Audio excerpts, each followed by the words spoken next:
Shalom, selamat pagi Ibu Bapak dan Saudara yang dikasihi Tuhan Yesus Kristus. Kita berjumpa lagi di pagi yang indah ini dengan Mana Rema. Kita akan mulai sebagai bekal kita di pagi hari di dalam beraktivitas kita dengan doa.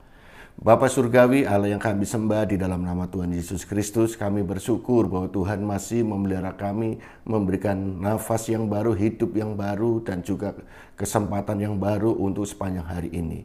Pimpin kami, sertai kami, sehingga kehidupan kami boleh seturut dengan kehendak-Mu. Apa yang kami kerjakan boleh benar di hadapan-Mu Tuhan. Berfirmanlah untuk menjadi tuntunan langkah hidup kami. Amin. Ibu, Bapak, dan Saudara yang dikasihi Tuhan Yesus Kristus, kita akan Mana Rema pada pagi hari ini. Kita ambil di dalam Injil Matius pasal 28 ayat 19 sampai dengan 20. Injil Matius 28 ayat 19 sampai dengan 20. Demikian firman Tuhan. Karena itu pergilah, jadikanlah semua bangsa muridku dan baptislah mereka dalam nama Bapa, Anak, dan Roh Kudus. Dan ajarlah mereka melakukan segala sesuatu yang telah kuperintahkan kepadamu. Dan ketahuilah, aku menyertai kamu senantiasa sampai kepada akhir zaman. Ibu, Bapak, dan Saudara yang dikasihi Tuhan Yesus Kristus, di pagi yang indah ini Mana Rema saya beri tema penyertaan Tuhan. Ibu, Bapak, dan Saudara dikasihi Tuhan Yesus Kristus, ketika kita berbicara iman percaya kepada Tuhan Yesus Kristus, maka bukan hanya berbicara kita percaya atau mengenal tahu Tuhan Yesus Kristus. Karena apa? Injil bukan berbicara tentang riwayat atau sejarah daripada Tuhan Yesus, biografi daripada Tuhan Yesus Kristus. Tetapi Injil adalah berbicara tentang karya Tuhan Yesus, kematian, kebangkitan, kenaikan di surga, dan janji Tuhan yang kedua kali untuk datang kembali. Oleh karena itulah ketika kita berbicara beriman kepada Tuhan Yesus, maka kita beriman juga bahwa Tuhan Yesus itu sungguh ada di dunia ini, pernah lahir di dunia ini. Dan Tuhan Yesus juga sungguh pernah mati di dunia ini, dan Tuhan Yesus juga bangkit dari kematiannya. Serta pada hari ke-40 dia naik ke surga. Dan Ibu, Bapak, dan kita sedang menantikan janji Tuhan untuk datang kali yang kedua kali. Oleh sebab itulah ketika peristiwa Yesus naik ke surga, Tuhan Yesus menjanjikan roh penolong bagi kita. Roh untuk menuntun langkah hidup kita, yaitu Roh Kudus. Maka firman Tuhan katakan ketika Tuhan Yesus mau naik ke surga, dia mengutus murid-muridnya untuk pergi menjadikan segala bangsa murid Tuhan. Karena kekristenan berbicara tentang bagaimana kita dimuridkan untuk memuridkan. Kita harus menjadi kesaksian bagi semua orang. Murid-murid harus pergi untuk memberitakan Injil, kabar baik itu. Karena kabar baik itu sangat-sangat dirindukan oleh dunia yang penuh dengan kesulitan demi kesulitan, kesusahan demi kesusahan, dan mereka pada dasarnya masih terbelenggu dengan hukuman dosa. Oleh karena itulah tujuan Yesus datang ke dunia ini harus diberitakan kepada segala bangsa. Bahwa Yesus datang untuk menyelamatkan kita semua. Tuhan Yesus memerintahkan kita orang-orang yang sudah diselamatkan untuk memberitakan kabar baik itu. Oleh sebab itu kita sudah menjadi bagian kita, kewajiban kita untuk ambil alih, ambil bagian dari pemberitaan Injil ini. Yaitu kita harus memberitakan Injil lewat kehidupan kita menjadi saksi bagi Kristus di segala bangsa. Firman Tuhan katakan, karena itu pergilah, jadikanlah semua bangsa muridku dan baptislah mereka dalam nama Bapa dan Anak dan Roh Kudus. Kita patut pergi, bukan kita menikmati keselamatan yang kita terima. Seringkali kita berpikir yang penting aku masuk di dalam zona nyaman, yang penting aku tidak perlu ada tantangan-tantangan, yang penting aku sudah selamat, ya sudah selamat. Aku sudah dijanjikan surga, menerima kasih Tuhan, sudah aku menikmati. Tapi tidak, kita harus bertindak keluar, kita harus punya aktivitas untuk pergi dari kenyamanan kita. Saudara yang dikasihi Tuhan Yesus Kristus, apa yang menjadi kenyamanan saudara? Itu harus ditinggalkan. Karena saudara adalah kesaksian bagi semua orang. Jika saudara hidup di dalam kenyamanan dan tidak mau bergerak, maka saudara bukan untuk membagikan kasih kepada semua orang. Kasih itu harus dibagikan. Seperti kita beraktivitas, kita ada aktif ataupun kita bergerak untuk membagikan kasih kita kepada orang-orang yang kita kasihi. Tentu kita dengan memberikan apa, kita bergerak untuk melakukan segala sesuatu supaya orang-orang yang kita kasih mereka benar-benar juga bahagia. Kebahagiaan yang saudara dan saya terima itu harus dibagikan kepada segala bangsa. Kasih yang kita terima dari Tuhan itu juga harus kita bagikan kepada segala bangsa. Oleh sebab itu, maka sudah menjadi kewajiban kita untuk pergi, untuk keluar, dan kita memberitakan apa yang menjadi syarat menjadi murid Tuhan, bahwa kita menjadi orang Kristen sebagai pengikut Kristus, maka kita harus mengambil langkah baptisan. Ibu, Bapak, dan saudara dikasih Tuhan Yesus Kristus, inilah menjadi satu syarat untuk menjadi murid Tuhan adalah mengambil bagian di dalam baptisan. Oleh sebab itu, ibu, Bapak, dan saudara yang dikasih Tuhan Yesus Kristus, jikalau saudara menjadi murid Tuhan, baptislah.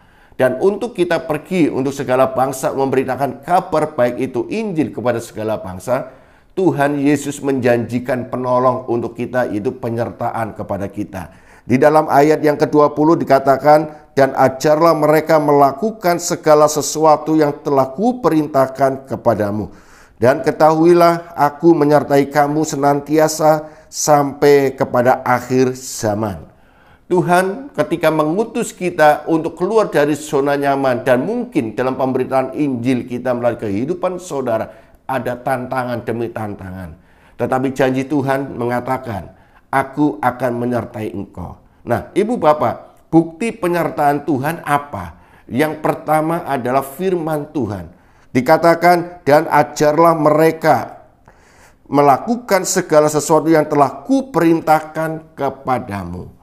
Injil ataupun Alkitab yang kita pegang itu adalah ajaran yang harus kita lakukan. Inilah bukti penyertaan Tuhan. Pertama adalah firman-Nya, yaitu ajarannya, yaitu Alkitab, yang berisi tentang apa? Tentang perintah-perintahnya dan larangannya. Di dalam kita membaca dan merenungkan firman Tuhan, maka kita bisa mengetahui apa yang menjadi larangan yang oleh Tuhan dan mana yang menjadi perintah Tuhan, mana yang harus kita lakukan dan mana yang harus kita hindari.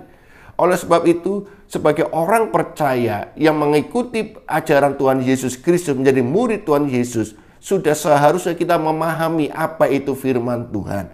Untuk kita memahami, mengerti firman Tuhan, maka kita harus patut untuk memiliki gaya hidup membaca dan merenungkan firman Tuhan setiap hari.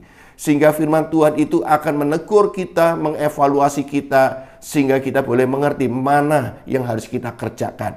Firman Tuhan itu akan menjadi mindset kita. Firman Tuhan itu akan menjadi paradigma kita. Firman Tuhan itu akan menjadi kerangka berpikir kita. Dan firman Tuhan itu akan menunjukkan jalan-jalan bagi kita. Dan memagari kita dari hal-hal ajaran-ajaran yang menyesatkan bagi kita semua. Yang kedua, apa yang bukti penyertaan Tuhan di dalam kita memberitakan Injil atau kesaksian? Yang kedua adalah Roh Kudus. Aku akan menyertai engkau. Pada hari Pentakosta, Roh Kudus dicurahkan kepada kita semua.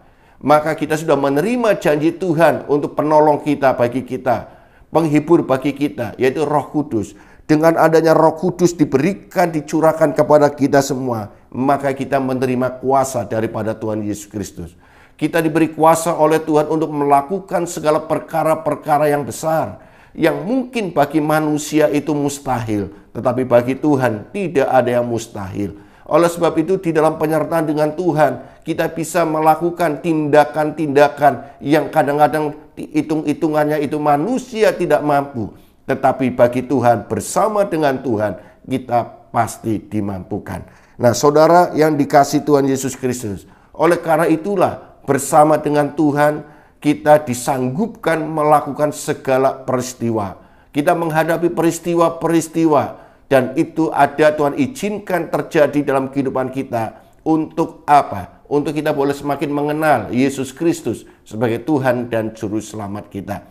Ibu, bapak, dan saudara yang dikasih Tuhan Yesus Kristus, marilah penyertaan Tuhan dinyatakan ketika kita mau pergi menjadikan segala bangsa murid Tuhan, menjadi kesaksian bagi segala bangsa.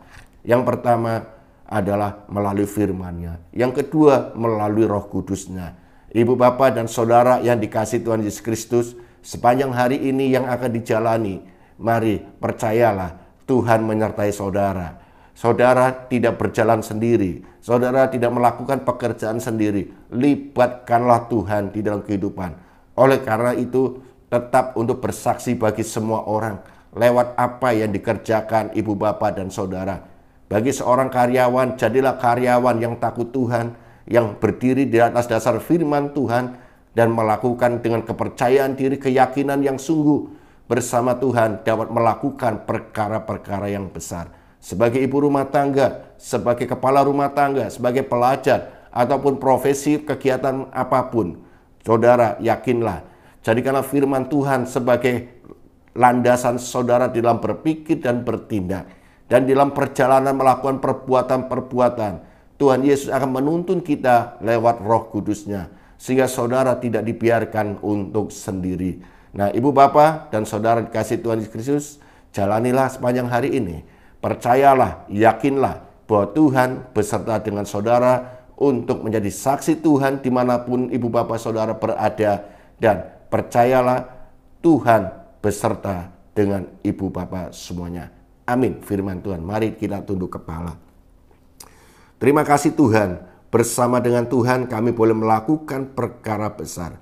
Bersama dengan Tuhan, maka apapun yang Tuhan izinkan kami hadapi, pasti kami akan menjadi pemenang. Karena Roh Kudus menuntun kami dan firman Tuhan menunjukkan setiap janji-janjinya kepada kami semua. Tuhan, tuntun kami dan sertai kami terus. Dan dengan hikmat-Mu Tuhan, kami boleh mengerti setiap rencana Tuhan dan kami boleh diberikan kemampuan untuk mengatasi persoalan demi persoalan. Sepanjang hari ini di dalam pekerjaan kami, Tuhan senantiasa sertai kami. Jadilah kami terang dan garam bagi dunia ini lewat apapun yang kami kerjakan. Sebagai pelajar, sebagai siswa, mahasiswa, atau ibu rumah tangga, karyawan, ataupun kita memiliki suatu usaha, perdagangan, ataupun bisnis apapun. Tuhan, sertai kami. Jadikanlah kami alat bagi kemuliaan Tuhan. Di dalam nama Tuhan Yesus Kristus kami berdoa dan mengucap syukur. Amin.